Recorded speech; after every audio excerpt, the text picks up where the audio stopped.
체중 감량에 대해서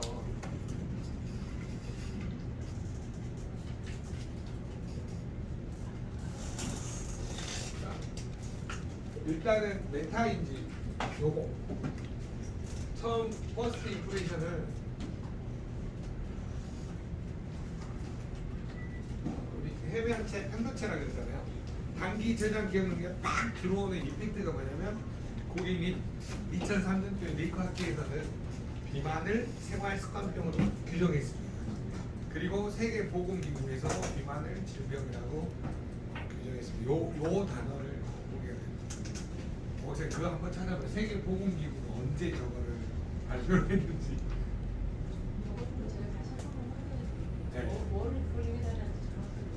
네. 연도 발표.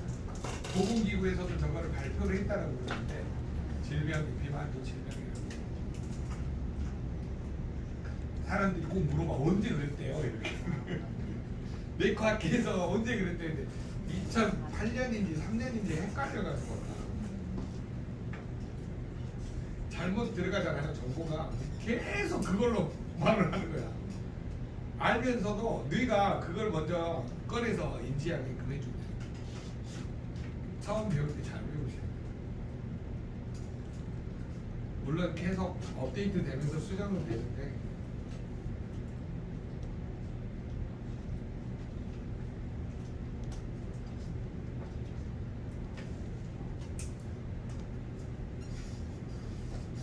한번 찾아보실래요?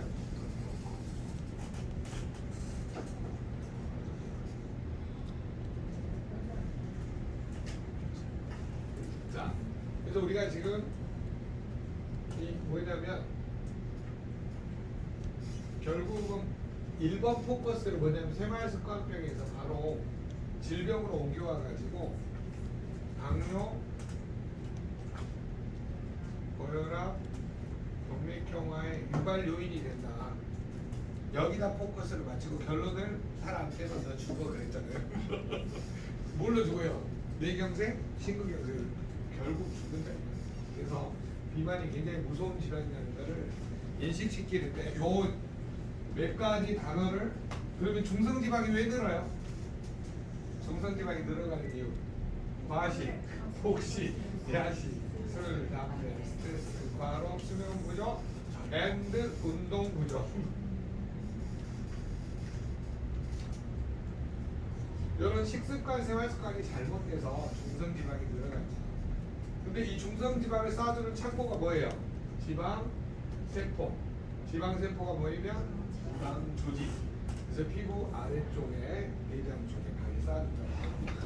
결국 이 중성지방이 적을 때는 이 지방 세포 조직에서 나오는 호르몬이 좋은 호르몬이 있다고 그랬죠. 렙틴 호르몬, 아디포, 넥타이아테 렙틴. 아디포가 지방 세포, 아디포사이트 그 뜻이에요. 아디포사이트, 지방 세포에서 나오는 렙틴 이렇게 렙틴, 렙틴. 근데 여기가 재밌는 게 있죠. 틴이잖아, 틴. 마지막이 T-I-N으로 끝나잖아요. 렙틴이잖아, 렙틴. 그러니까 렙틴이잖아요. 그러니까 마지막 인으로 끝나잖아요. 아디포 렉틴. 그러니까 IN이라고 붙은 거는 촉진시키는 거죠. 촉진시키는 거죠. 렙틴, 렉틴. 자, 그래서 아디포넥틴, 렙틴, 아디포넥틴. 그다음에 여기에서 이제 아까 우리가 무슨 저항성? 렙틴 저항성. 렙틴 저항성 때문에 그렐린이 증가한다 그랬죠. 허기지니까 계속 먹으니까 뭐가 돼요? 과식, 폭식, 야식으로 해서 나중에 비만으로 간다. 그래서 호르몬을 이길 수 없다가 정답이에요. 근데 이게 왜 고장났냐면 렙틴 저항성은 누가 고장난 거예요? 시상 하부가 고장난 거예요. 자, 시상 하부에서 우리 몸의 모든 신경 전달 물질을 조절해주는 호르몬이 자, A 신경계에서 뭐가 만들어져야 돼요? 도파민. 그다음에 B 신경계에서 세로토닌.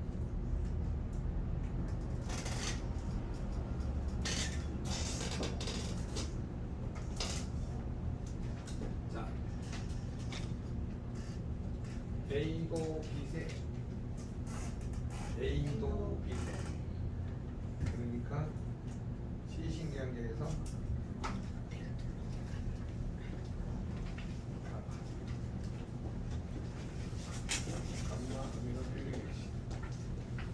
그래서 여기 이제 문제가 생긴다라고 하는 거를 고객한테 인식을 시켜주시고, 그다음에 결국 시상하부가 고장난 거는 뭐냐면 이 신경 전달 물질들이 제때 작용을 못하니까.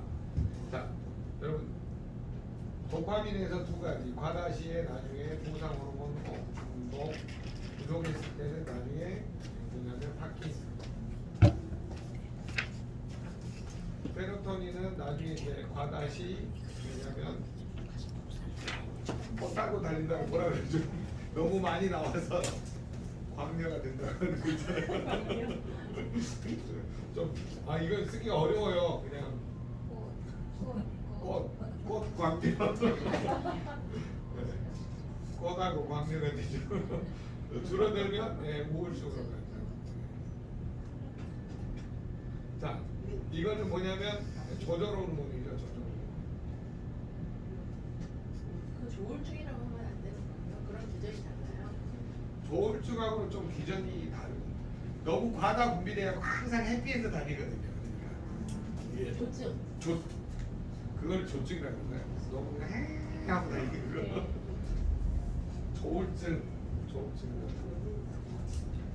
이걸 한번 나중에 찾아봐야 될까요? 정확한 항명이. 그래서 요 개념을 여러분 꼭 알아두셔야 됩니다. 안 그러면 봐보세요. 도파민이 나와서 내가 어떻게 보면 이게 뭐라면 정말 그 다이어트에 대한 심각한 걸 알고 받아들여서 좋아하는 일을 해보겠다는 마음이 있어야 되거든요. 근데 세로토닌이 안 나오니까 우울해져 버려 갑자기. 근데 가바가 분비가 안 되니까 조절도 안 돼. 그러니까 막 이렇쿵저렇쿵 왔다리 갔다리 했다는 거예요. 그래서 이 시상하부가 아까 핵이 고장난다 그랬잖아요. 그러니까 굉장히 정확하게 좀 인식을 하시면. 자, 그런데 여기 이제 고장난 사람들의 특징. 자, 세로토닌이 언제 과다 분비돼요? 과식, 복식, 야식, 술, 그다음에 특히 밀가루 음식 많이 먹을 때 뭐냐면 세로토닌이 많이 만들어져요, 장에서. 그렇기 때문에 여러분이 이 세로토닌이 많이 만들어지라고 하니까 무슨 문제가 생겼다 그랬어요? 나중에 너무 많이 먹다 보면 렙틴이 가서 시상하부한테 그만 먹으라고 말 좀 해줘 그러는데 이제 그게 무뎌지기, 우리 브레이크 오래 쓰면 무뎌지잖아요. 똑같은 거죠. 시상하부에 센서가 고장 나가지고 결국은 그릴링이 더 증가해서 비만을. 자, 그러면 렙틴 저항성이 생긴 사람은 과식, 폭식, 야식을 하니까 인슐린 분비가 늘어요, 안 늘어요? 네. 인슐린 분비가 증가. 인슐린 분비가 언제 증가해요? 고혈당일 때 증가해요. 그러니까 고온디가 고혈당이에요. 과식, 폭식, 야식 술 많이 먹을 때 고혈당. 치맥을 드실 때가 고혈당이에요. 이때 인슐린 분비가 늘어난다. 그러면 이게 많이 써버리면 나중에 무슨 저항성이 생겨요? 인슐린 저항성. 그래서 렙틴 저항성이나 인슐린 저항성 생기신 분들은 반드시 결국은 당뇨, 고혈압, 동맥경화로 대사성 질환 문제가 생겨서 나중에는 뭘로 가요? 뇌경색, 심근경색. 그래서 결국 뭐가 필요하다? 좋은 호르몬을 만들기 위해서라도 다이어트가 필요하다. 체중 감량이 필요합니다. 전달하는 기법을 한번 설명. 그래서 이게 지금 여러분 이해를 하고 그 아까 그 화면 있죠? 요거를 보고 설득시키는 걸 연습을 많이 해주세요. 그래서 공부는 이렇게 하지만 봐보세요. 중성지방 3개, 중성지방 10개 어떤 게 더 많아요? 이렇게 할 수도 있어요. 여기 오신 분 중에 할머니 한 분이 정말 지혜롭게 하시더라고. 야, 먹으면 중성지방이 쌓이는데 여기 3개지. 4개가 3개. 여기 10개지. 어떤 게 더 많아 이게. 야, 그러면 중성지방이 많으면 좋은 호르몬이 나올까? 나쁜 호르몬이 나올까? 나쁜 호르몬이 나오지. 어떻게 알아? 여기 적어져 있잖아. 할머니가 컨디어로. 결론은 뭐냐면요.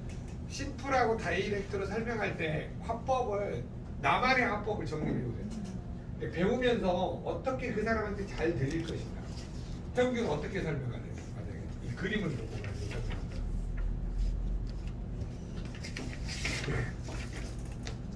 어떤 아이템이 있어? 어떤 아이템이 있어요? 어디서 먼저 해줘? 저는 그냥 그렇게 풀어요. 네. 필요 이상의 네.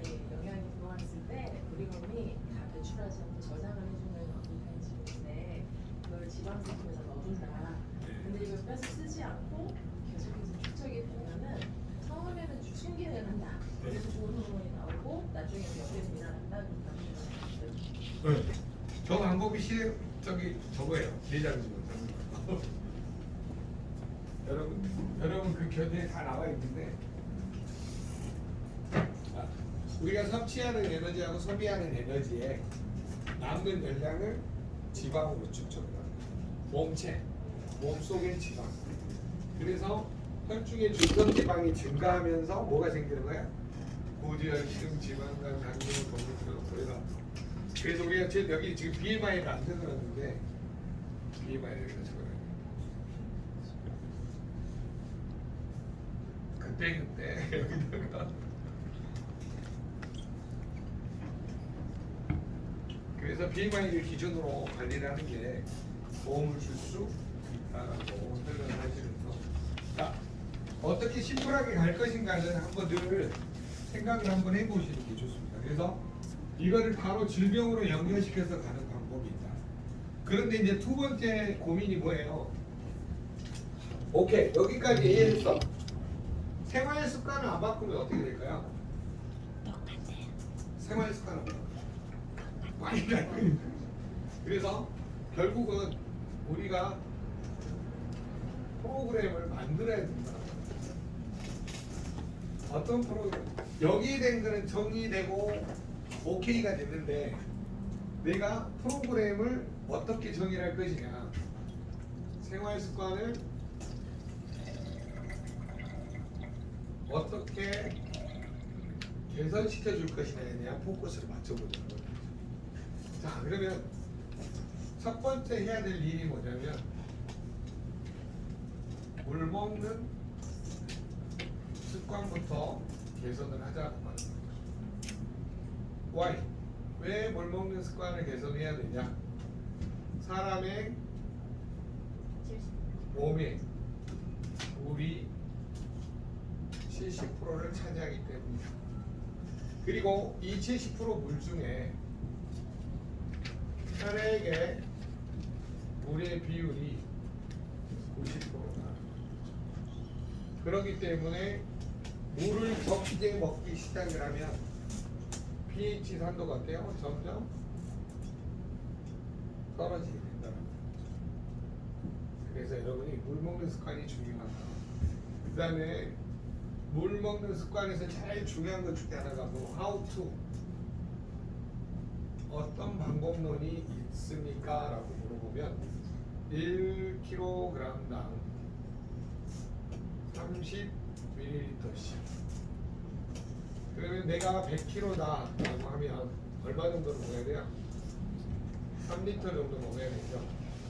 50kg다 라고 하면 1.5리터 정도 먹어야 되겠죠. 그래서 고객으로 하여금 내 몸무게 사이즈를 가지고 물을 측정을 해보면 PM 먹으면서는 2리터 이상 먹는 것 같아요. 하루 종일 거의 물 먹다 보니까. 그래서 자연스럽게 해결할 수 있는 방법을 적용을 해보면 좋겠다. 자, 그 다음에 결국 뭐냐면 물은 어떤 물이 가장 좋냐면요. 이 뭐냐면 해양 신층수가 가장 우리 몸에 최적화된 물입니다. 엄마의 양수예요. 이거. 비싸서 그러지.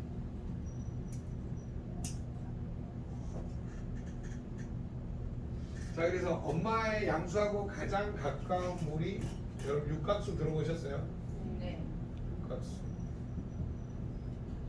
그 다음에 육각수보다는 못하지만 이제 나노 시켜서 나노 파동수, 그다음에 뭐 수소수, 기능성 물들이 굉장히 많이 나오죠. 그리고 아메이 정수기 같은 경우는 UV 필터가 들어 있어서 물 속에 들어 있는 그 뭐라 그러죠? 세균 바이러스를 그 고자로 만들어 증식을 못하게. 뭔 말인지 이해되셨죠? 그래서 이런 각각 회사마다 장단점이 있습니다. 뭐가 좋다라고 하는 것보다는 그냥 요즘 정수기들이 너무 잘 만들기 때문에 좀 필요로 하는 거. 저희도 지금 A사 거 안에 입고 다니잖아요. 어찌됐든 여러분이 저희 집에는 또 뭐냐면 수소수 정수기 있어요. 그래서 각각의 나름대로 정수기는 뭐 아니 물을 사 먹어도 되는데 너무 비싸요 솔직히. 물을 사 먹기는 잘 선택을 하는 게 너무 좋습니다. 자, 그래서 두 번째는 이제 뭐냐면 좋은 소금.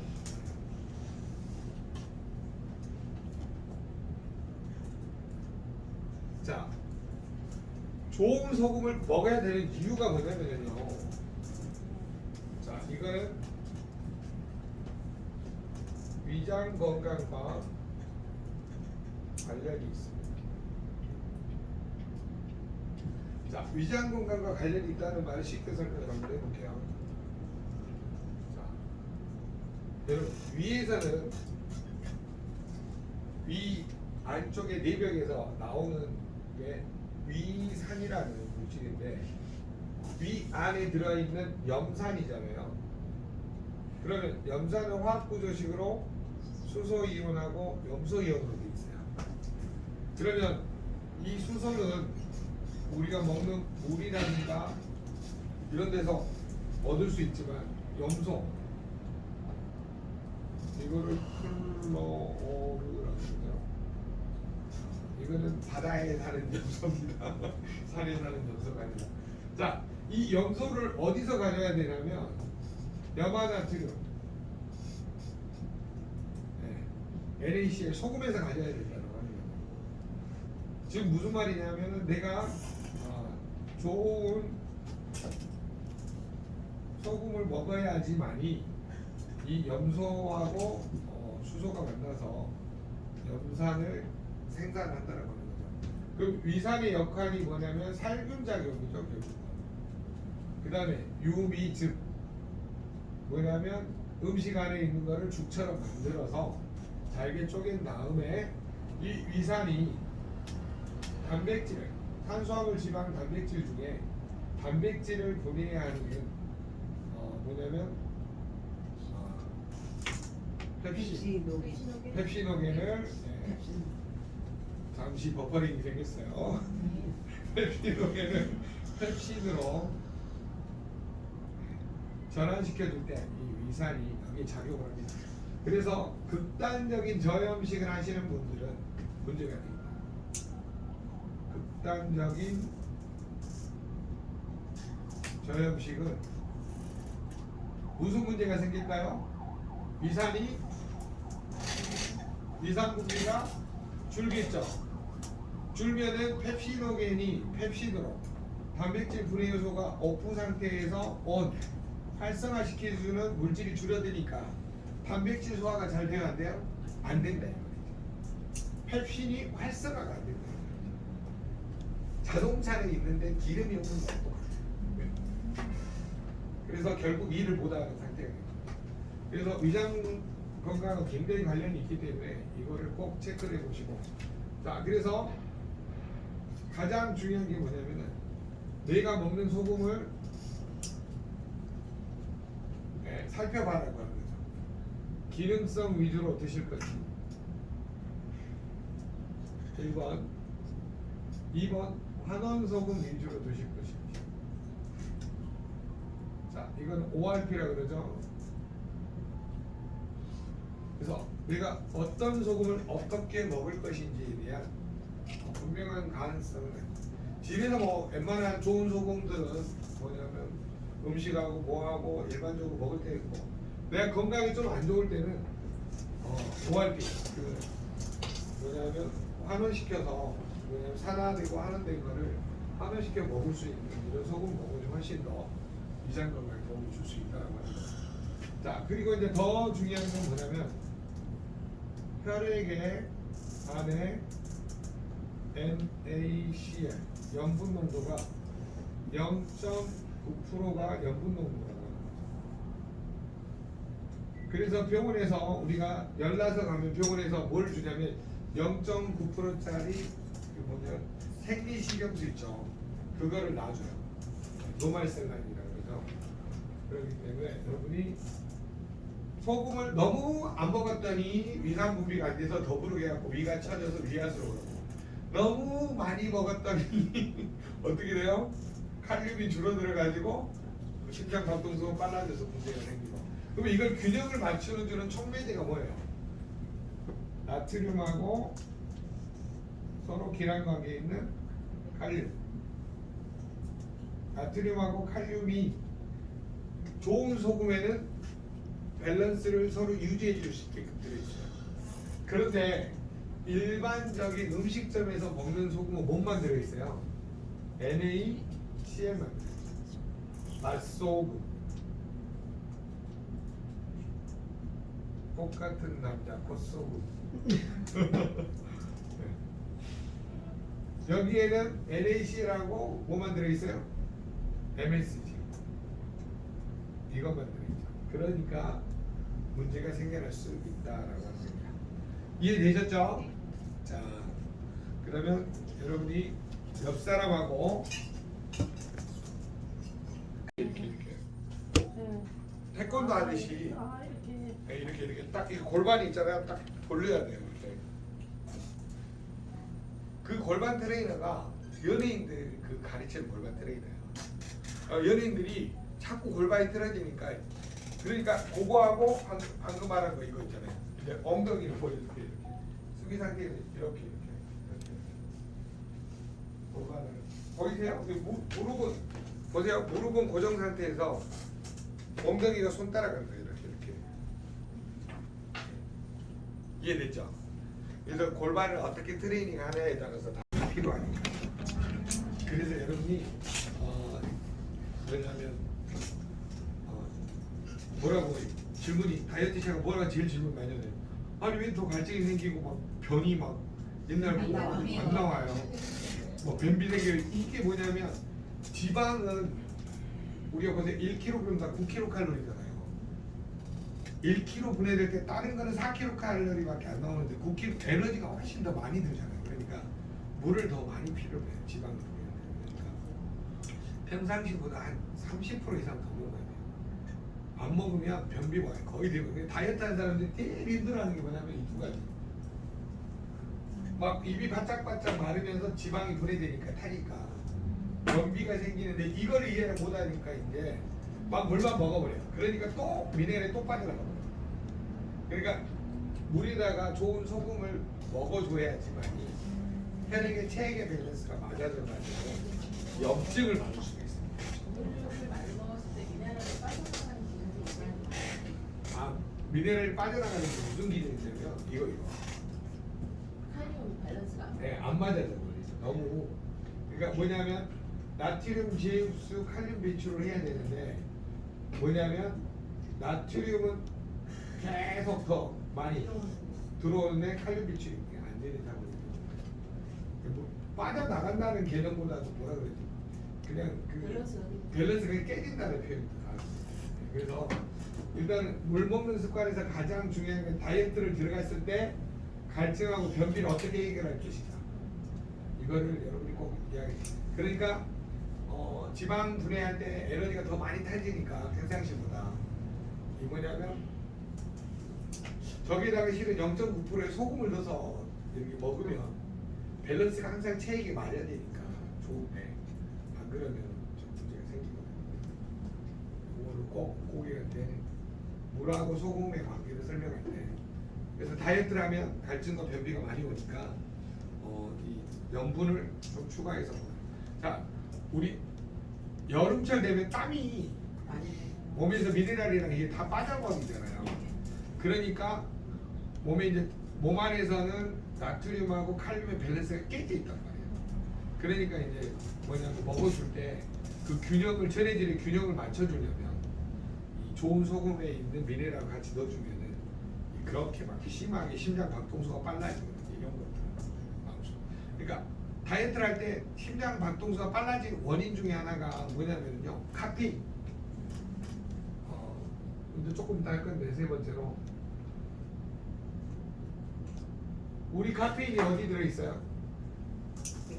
액티바이드에 들어있습니다.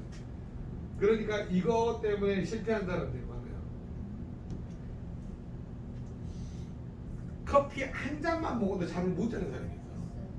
근데 이 사람 액티를 많이 먹어버리면 밤새 심장 박동수가 빨라져요. 그래서 문제가 생기거든요. 그러니까 요거는 액티 안에 천연 카페인, 커피 카페인하고 우리 그 뭐죠? 바나나에 여기는 서방염. 이걸 꼭 설명을 해주셔야 돼요. 이거는 피크를 쳤다가 내려오면서 떨어져. 그러니까 커피가 더 땡기는 거야. 먹으면 먹을수록. 반짝 좋아졌다 각성으로 갔다가 떨어지면 우울증으로 가거든요. 커피를 달고 사는 사람들이 대부분 저 각성 상태를 유지하고 싶어서 많이 먹는 거예요. 그러니까 중독이 되는 거예요. 액티는 중독이 돼도 좋은 게 왜 그러냐면 이걸 올렸다 내리는 게 아니잖아요. 일정하게 4시간 동안 서방 형태를 유지해요. 그러니까 6시 정도까지 먹는 건 괜찮은데 7시, 8시에 먹으면 11시, 12시까지 눈이 부리부리해요. 그렇기 때문에 너무 이것에 민감한 사람이나 체질이 안 맞는 사람은 아침에만 딱 한 번 먹고 말아야 돼요. 그래서 저거 할 때 굉장히 좀 조심해야 될 것 같아요. 그래서 저 두 가지는 꼭 기억을 하여 보시면 좋을 것 같아요. 자, 그 다음에 이제 네 번째가 여기에서 나타나는 것 중에 하나가 어지러움.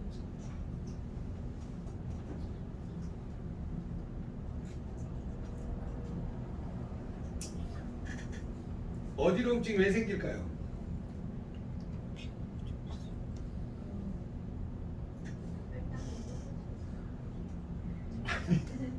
어지러움증이 왜 생기냐면 평상시보다 양을 줄이잖아요. 그러면 포도당이 자기가 먹던 패턴에서 일시적으로 줄어요.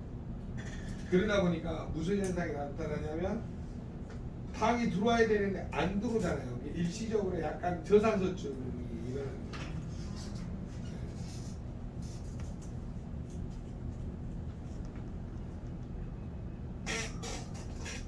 자, 이거를 일시 해결할 수 있는 방법은 제수치하고 액티. 제수치에 뭐 들어있어요? 네? 하당이 조금 들어있잖아요. 제수치.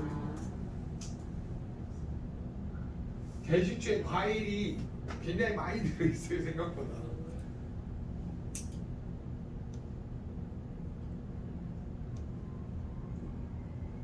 제수치하고 액티를 먹어주시면 빨리 우리가 저걸 산소 주스라고 그러잖아요. 저 뭐냐면 액티바이트 이 뭐냐면 왜 산소 주스라 그러냐면 저게 이제 뭐죠? 에너지 대사를 늘려버리잖아요. 그러니까 이 뭐죠?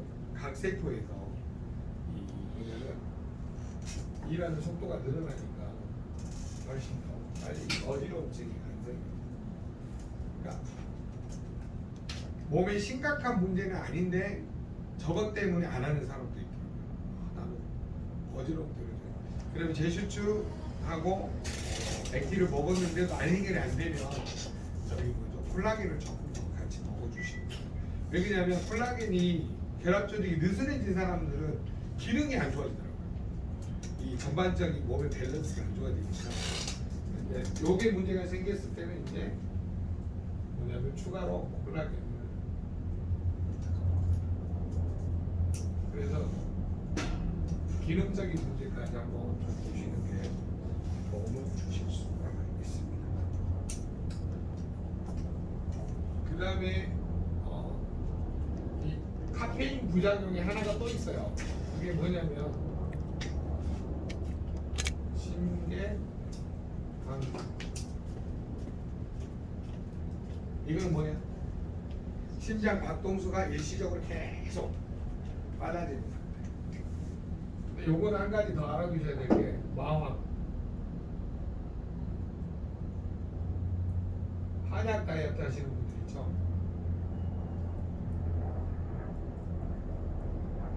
한약 다이어트 하시는 분의 부작용이 심계항진이에요.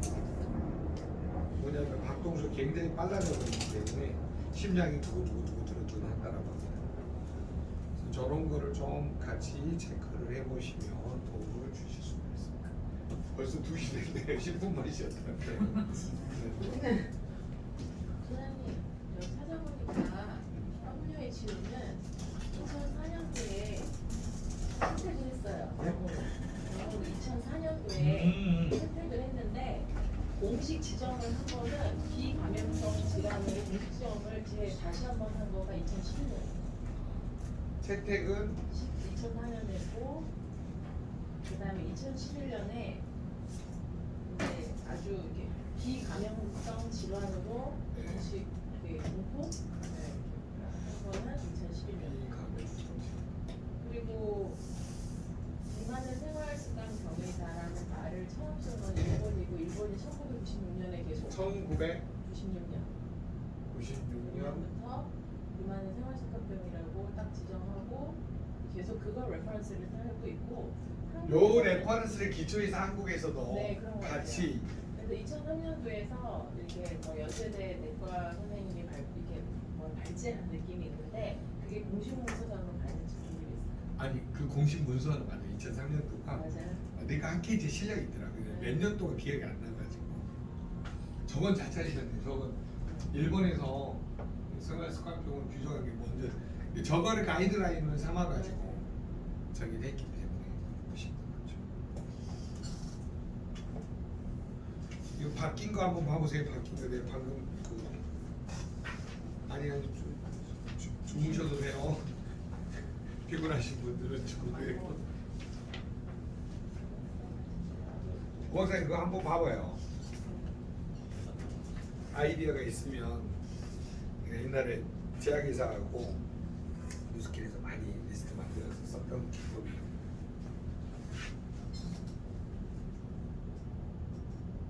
누구예요?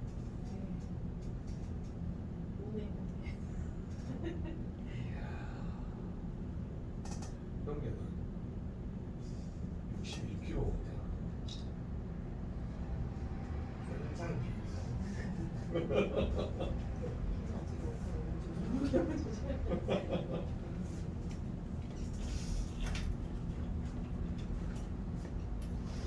항상 다이어트 할때 이래요. 운동을 얘는 먹이는데